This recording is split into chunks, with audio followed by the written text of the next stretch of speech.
Expectation தான் sir, வேற ஒன்றுமே கிடையாது. வாழ்க்கை என்பது எதிர்பார்ப்பு தான். தினந்தோறும் நாம் படுத்த உடனே அடுத்த நாள் காலையில் இதை பண்ணணும், அதை பண்ணணும், இதை பண்ணணும், நிறைய எதிர்பார்ப்போடு தான் ஏந்திருக்கும். ஏந்திருந்தாலும் ஓட்டம் ஓட்டம் ஓட்டம். பணம் இவ்வளோ வருமா, இன்னைக்கு எனக்கு இந்த மாதம் இன்க்ரிமெண்ட் வருமா, இந்த மாதம் ப்ரமோஷன் வரணும் வருமா, இதையெல்லாம் எதிர்பார்த்து தான் நாம் காரியங்களை செய்கிறோம், காயை நகர்த்துகிறோம். அதனால் லைஃப் ஃபுல்லாக எதிர்பார்த்து தான். அதே மாதிரி தான் நம்ம கட்டங்களின் எதிர்பார்ப்பு தவறே கிடையாது.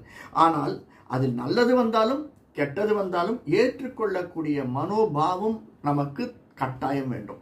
பரணி நட்சத்திரக்காரர்களுக்கு, மேஷராசிக்காரர்களுக்கு நிச்சயமாக அந்த குரு என்பவன் அந்த 15 வருஷம் 16 முதல் 2 வருஷம் விட்டுருக்கும், அடுத்த 50 75 வருஷம் குரு நல்ல பொசிஷன்ல இருந்தால் நிச்சயமாக அந்த சமயத்தில் கூட நமக்கு வீடு வாசல் அமைவதற்கான சாத்தியக்கூறுகள் அதிகமாக இருக்கும்.